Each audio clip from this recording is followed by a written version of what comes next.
And it was designed to make sure that the leaders, the officers, would be loyal to the crown, would be loyal to the empire.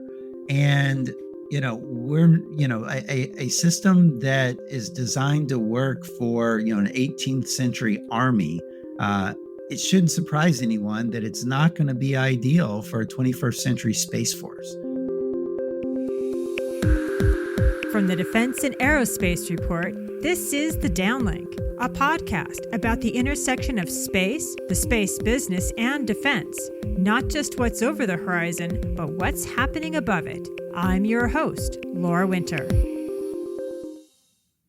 This week, the Senate saw fit to make Shawn Bratton a general and make him the Space Force's Vice Chief of Space Operations, or the number 2 uniformed Space Force leader. President Donald Trump tapped Bratton for the job because he took the last Vice Chief and put him in charge of the sprawling Next Generation Missile Defense Program. Most refer to it as Golden Dome. That 4-star general is Michael Gutlein, and the Senate confirmed his new position a little more than 2 weeks ago. Getting back to Bratton, he's kind of special. He started his military career as a non-commissioned officer in the 107th Air Control Squadron with the Arizona National Guard. That means he's the Space Force's first vice chief that is prior enlisted. And keep that data point in your pocket. Now, until he pins on his 4th star, he's a lieutenant general and was most recently the Space Force's Deputy Chief of Space Operations for Strategy, Plans, Programs, and Requirements. And that requirements part is what is really interesting for this episode because it covers equipment, infrastructure, and most importantly, personnel or guardians. Right now, the Space Force is authorized to have an end strength of 9,800 officers and enlisted. The Trump administration is hoping to increase that number by 600 next year. Now, Bratton was on this podcast just this past April. That's when he really made his mark on Space Force culture. That's when he released a 22-page guide for planners called Space Warfighting. You'd be right to wonder why a planning guide could have such an effect. But that document ditched squishy elocution like the phrase contested and congested or this pulp, understanding the threat. Now, Guardians are free to use words like destroy, terrestrial strike, and counterattack.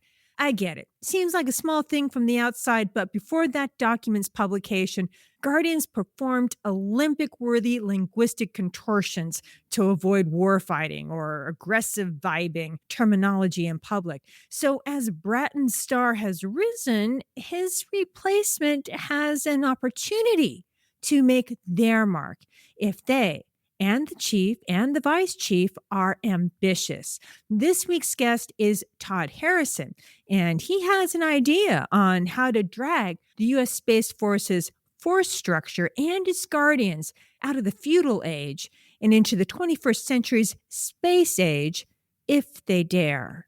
Here's our conversation. Hello, Todd. Welcome back to the podcast. Hi, thanks for having me.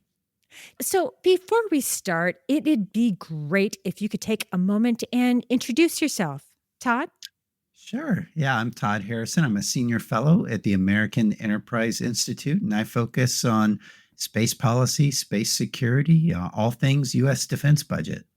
And just because I love saying this about Todd, he also is our local budget guru. And you will hear him on this podcast giving us the lowdown on the Space Force budget and why it's important. But today we are talking about something really different. And it's a topic that I really find fascinating. And I think there must be something wrong with me because it's also really terribly nerdy, but also pretty important. And that is how should the Space Force organize its forces, its people. Organization affects service branch culture, right? Which can dictate how free or not a military service is to evolve and innovate solutions for challenges we haven't even dreamt of yet, Organization deeply impacts individual service members or a guardian's journey. Just paraphrasing one of my favorite guardians there, and that is Chief Master Sergeant John Bentivegna, or B9, as he's known in the service. And you, Todd, and I, right, we have been talking about this since January. And you're also not the first expert I've had on the podcast that's tried to make an impact on how the Space Force manages its personnel. 2 years ago, I hosted the RAND Corporation's Larry Hanser and Jennifer Lee because they developed a novel system of officer career progression that did away with Air Force career designators. And because the Space Force paid for that study, that is evidence that someone on the inside of a certain rank knew that, to become a military force that is equal to the demands of the space domain, the way that Guardians are organized needs to evolve away from the Air Force way of doing things. And yet, the career field designators remain firmly rooted in Air Force culture. So, Todd, why have you had a go at this, right? What's inspired you? Why isn't your reform a solution in search of a problem? Yeah. So, what's motivated me is looking forward to what the Space Force should and can become over the next 5, 10, 15 years. And in looking at that, I think the Space Force is going to need to grow in size. It's going to need to expand in terms of the missions that it supports. But I don't think the Space Force is actually well positioned to do that right now. And I think one of the biggest problems is its personnel system. I think that is increasingly over time that the personnel system the Space Force has, inherited from the Air Force, which inherited from the Army. I think it's going to hold the service back. And so that's why, I see this as forward-looking reform. And yeah, it may seem like a solution in search of a problem for people who aren't looking forward, but like I, like to say, when the stakes are high, proactive reform is not a luxury; it's a necessity. You've got to address problems before they manifest as a mission failure. You can't just be reactive and wait for a problem to occur before you go back and try to fix it. So that's what I'm trying to do here with some of the ideas that I'm throwing out is let's get ourselves thinking about how do we position the Space Force to grow and expand its missions to be all that it needs to be for the joint force in the future. So, you are proposing that the Department of Defense allowed the Space Force to do away with officers and enlisted. And in December, when I asked the Space Force Chief Master Sergeant about how to retain enlisted personnel, especially those with MBAs or the one Guardian that I know of that is actually a PhD, I asked him, why not just do away with officers and enlisted? Do away with the distinction. He did not quite look at me like I was an alien, but maybe someone who was adopted by aliens. But you're arguing for the same. So before you tell us how your proposal has been received, first explain in a bit more detail what it is that you are proposing.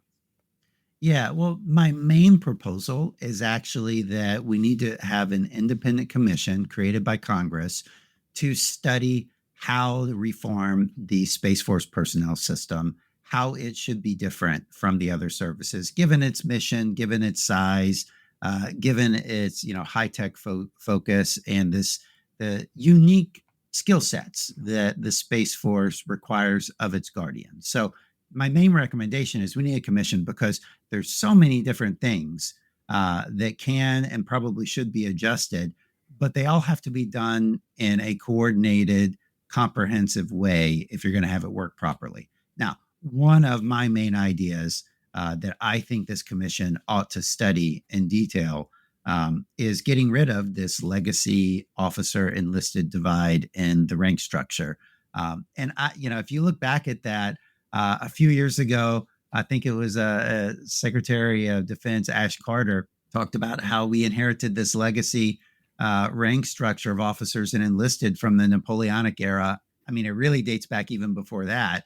And, that was a system that was designed for a different time. It was designed for ground forces in particular. And it was designed to make sure that the leaders, the officers, would be loyal to the crown, would be loyal to the empire. And, we're, a system that is designed to work for, an 18th century army. It shouldn't surprise anyone that it's not going to be ideal for a 21st century space force. And so I think our starting point should be, if you were designing a rank and grade structure from scratch today, would you create an officer enlisted divide?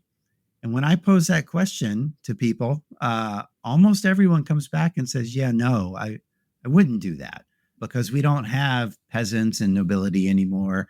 That's not what officer and enlisted has come to represent. All it's come to represent is your level of education at the time which you join the service. If you had a college degree at the time you joined, you can be an officer.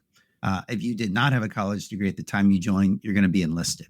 And we've got a And PhD, a fellow, I believe it is, who has a doctorate degree and is enlisted. And the reason for that would be that he must have, he or she must have joined right out of high school, and then later went back and got a bachelor's, master's, and a PhD. And the Space Force is unique. If you look at the statistics, senior enlisted in the Space Force have graduate degrees at a higher rate than officers in the Marine Corps. I mean, the Guardian workforce is just very unique from the rest of the military, and its enlisted corps in particular is far more educated and far more senior than in the rest of the military.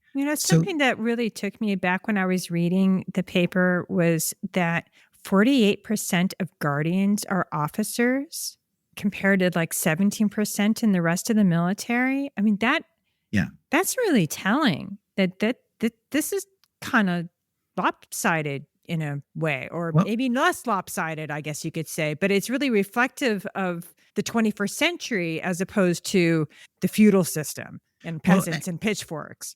And even, not to, dig on the other services here, but, take the Marine Corps, for example. What the Marine Corps does, its core missions, it requires people that are young and strong.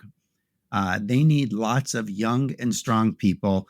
People my age can't do what they need grunts in the Marine Corps to do. Okay. I will throw my back out. I'll never make it under the beach.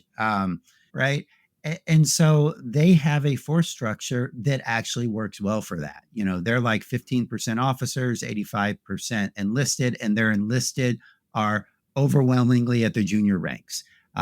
And they want to churn through those people frequently because they need to keep them young. They don't want them to stay that long. All right. It's the exception that someone stays a long time as enlisted in the Marine Corps. That is the polar opposite of what you want in a Space Force. In a Space Force, you want acquirers and operators and cyber specialists and developmental engineers and intel analysts. You want them to be seasoned and experienced. You need a higher level of skill, a higher level of autonomy, a higher level of creative decision making. The skills that you need are very different. And yet we have a rank structure that is the same as the Marine Corps. And it's not optimum, and it's not working for the Space Force, which I think is reflected in all the statistics that we've talked about it being much more heavily weighted towards officers, and even in the enlisted corps, much more heavily weighted towards senior enlisted. And educationally, it's all more heavily weighted to higher degree levels in the Space Force. The problem this presents, though, is that how do you recruit and retain these people when they're not being compensated and they don't have an upward career trajectory commensurate with their skills and level of education? That is the problem the current rank structure poses for the Space Force. And what you propose, at least the system, as you wrote, effectively collapses 9 enlisted grades and 10 officer grades into 10 guardian grades, right? And erases the distinction between enlisted and officer. So I got to ask you, how has this been received? I can already hear someone say, that will cost us too much money to implement. I mean, right? And you are the money guy. So, Yeah. How is this being received, Todd? Because I know you're Yeah. talking to people. Well, absolutely. You'd be surprised how many people are open to it. I've also been surprised how many people, even when they're open to it and we're talking about it, they still fall back into thinking of it as officer and enlisted. And they're like, okay, in your scale of 1 through 10 Guardian grades, where's the division between officer and enlisted? Is it at G4, G5? And I keep trying to say, no, no, no, there's no officer and enlisted, right? And it's just hard to get people's minds to switch. But it's not that different from the one component structure of the Space Force now, where there is no active duty Space Force. There is no reserve or guard Space Force. It's just one Space Force, right? And some people are full time, some people are part time. And that is taking people a bit of time to kind of wrap their head around, because we're used to thinking of active and reserve component, but it's just not that way for the Space Force. I think we need to get to that point, with the rank structure as well. As there's not such a thing as a Space Force officer or Space Force enlisted. There's just a guardian, and there's 10 ranks of guardians. And one of the main things people push back with is say, well, but that may be all and well and good for the Space Force, but the other services need to know their equivalency, because you go to a meeting at the Pentagon and it's a 3-star meeting, or you're sent to one of the combatant commands, and it's an O6 position, right? And so the other services and our foreign partners and allies, they're going to need to know the equivalency. Well, there's a simple solution to that we already use for civilians, is you just publish an equivalency table, right? That just says this Guardian rank is equivalent to this rank in the other services, right? And you just publish that, and that's how you treat it, and people learn. And, I think it's the kind of thing that people would get used to within a few years, just like, we all know instinctively that a Navy captain is not the same as an Air Force captain, even though they have the same name. They are very different ranks. I think people will get used to the Guardian ranks and the equivalencies pretty quickly as well. So just to put a bow on that and to create a picture in our listeners' mind, you have 10 different ranks, correct? So that's a Guardian 1 or G1, and that goes up to a Guardian 10 or G10, correct? Mhm. And Correct. so a Guardian 10 G10 would basically be your 4-star general equivalent, correct? Yeah, I'm basically in collapsing 3 stars and 4 stars into that one rank, G10. Okay. There's not Cool. many of them anyway in the That's Space true. Force. Right, right, right. And so Yeah. I just want to sort of create that picture, and that if we were thinking about, for the young folks that are out there that are listening to this podcast, what's a G1, a G2, a G3, real quick, like, It, what are the things there, right? Because there's some educational bits in there that they should maybe just sort of yeah. understand. Yeah. And so in my structure, my idea, and again, I think you need a commission to study this and everything, and come up with a final solution. But, my initial solution is a G1. I would call it a specialist basic. That's someone with just a high school diploma, no experience. You come in right as a G1. If you've got a 4-year college degree, but no work experience yet, you would come in as a G4. We call you a lieutenant. But also, if you started as a G1, and you only have a high school diploma, as you build up your work experience, after 2 years of work experience, you could get promoted to G2. After 4 years of work experience, you could get promoted to G3. To get promoted to G4 with only a high school diploma, you're going to need much more experience. I'm thinking like around 14 years experience. Um, Or so they could you go could to have, school, or they yeah, could get right. I mean, right. there And are so there it, are educational opportunities.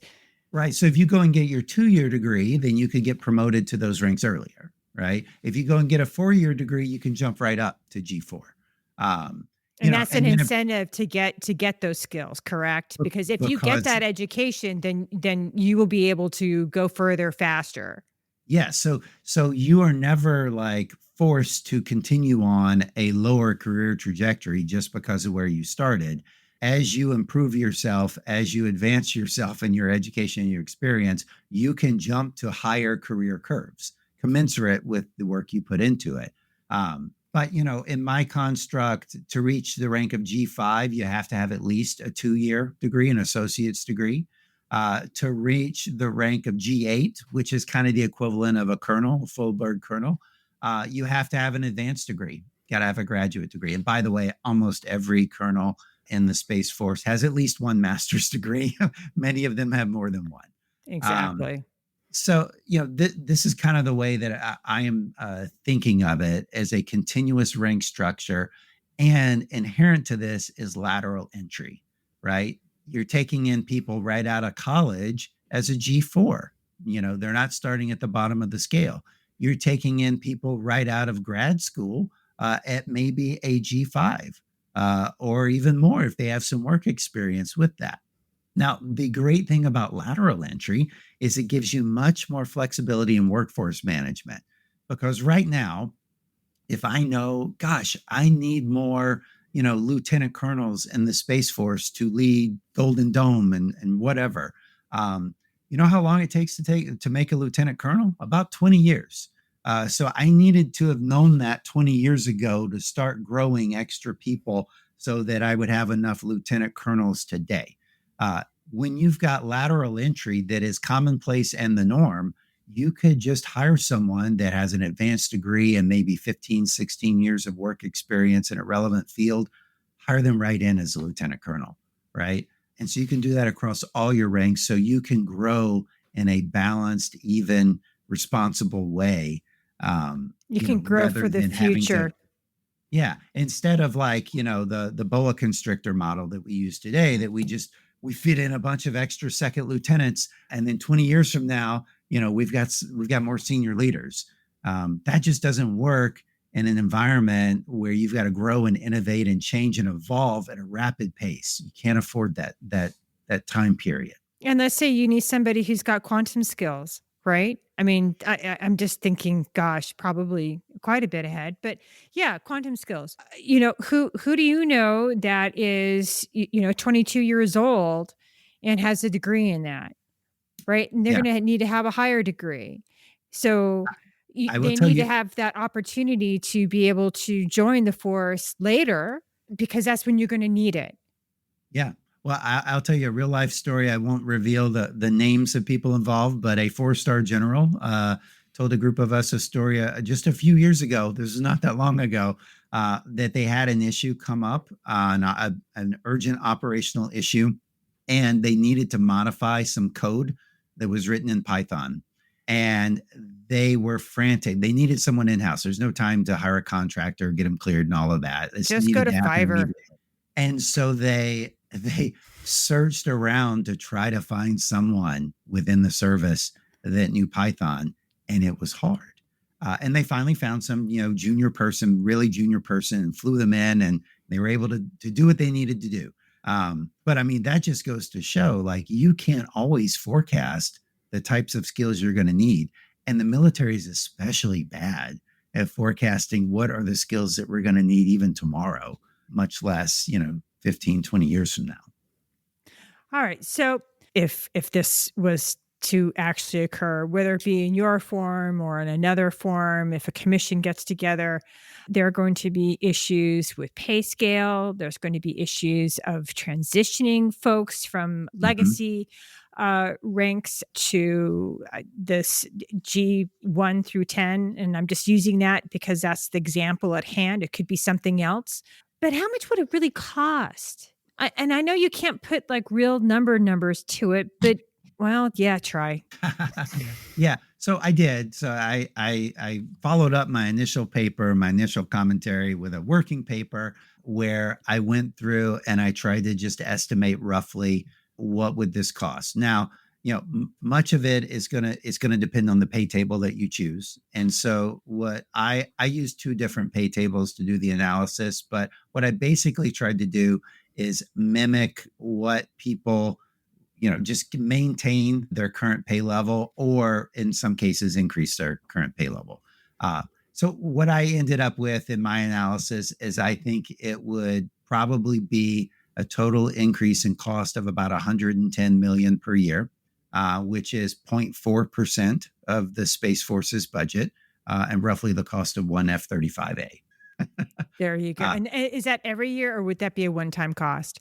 it would be recurring Okay. because the new pay scale would be locked in, but And so that would be the only thing that would change. So there wouldn't be some sort of bizarro balloon cost thingy that, Congress would have to sign off as a one-time only, sort of no, gear I'm shift.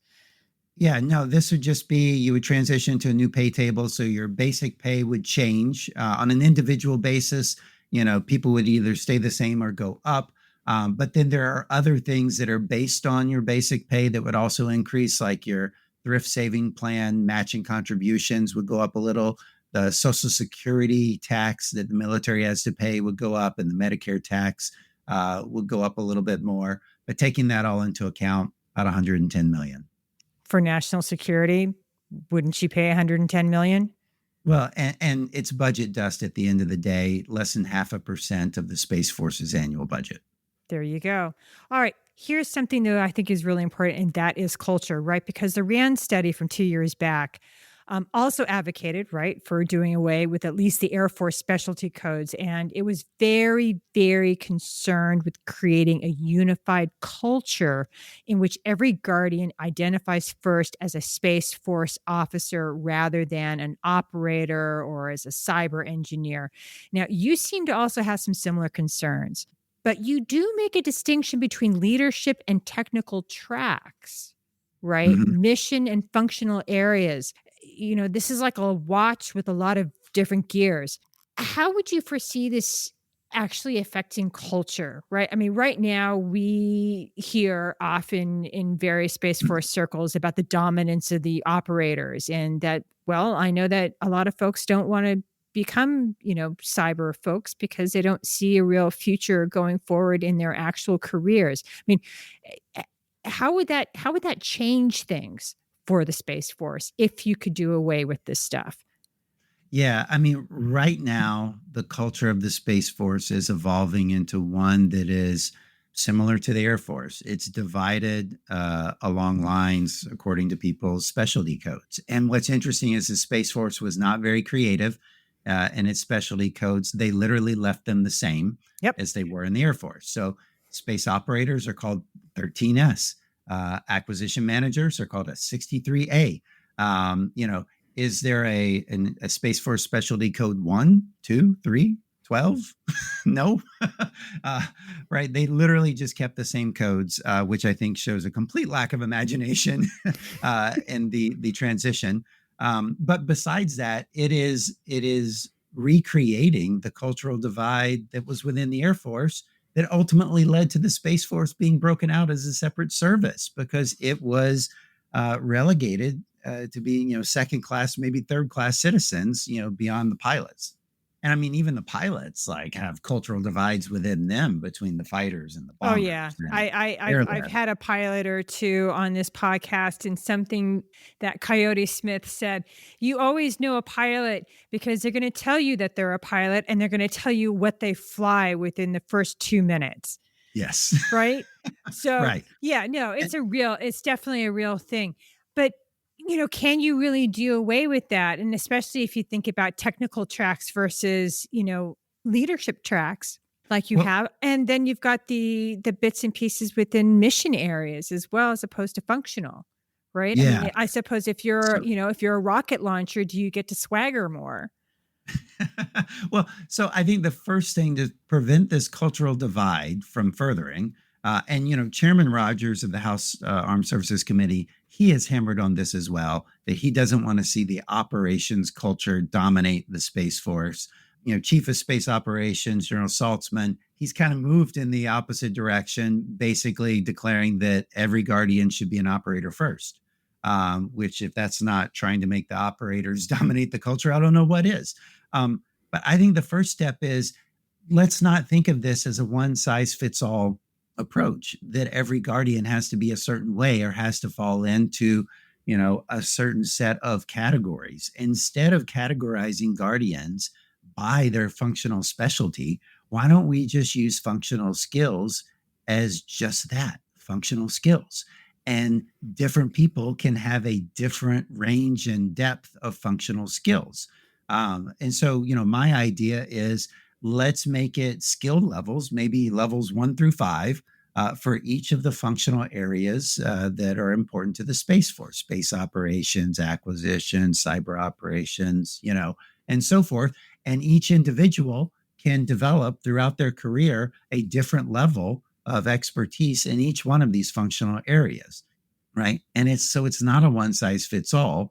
You end up with guardians that inherently have a range of functional skills, and you probably end up with some that are naturally going to want to focus on one particular functional skill more than others.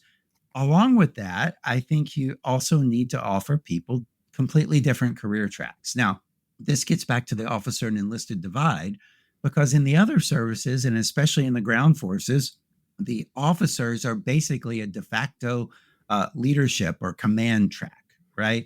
And the enlisted are basically the technical track, especially the senior NCOs are your technical track. Well, the Space Force is already just fundamentally different because half the force is officers. You don't need half the force on a command track, right? You need those officers, and you need people with that level of expertise and that level of education and experience, but you don't need them all on a command track. And on the And flip so, side, I'd like to say that I have met a number of Space Force NCOs who are real leaders.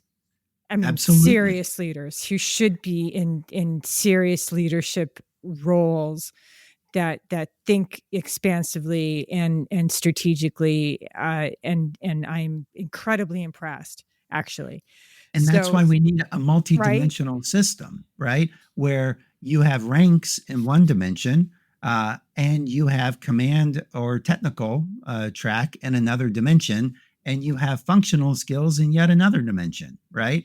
And so, and my idea would be that around the rank of like G5 or G6, so we're talking like captain major type level, in today's terminology, you would have people that would apply to and get selected into a command track or continue on a technical track.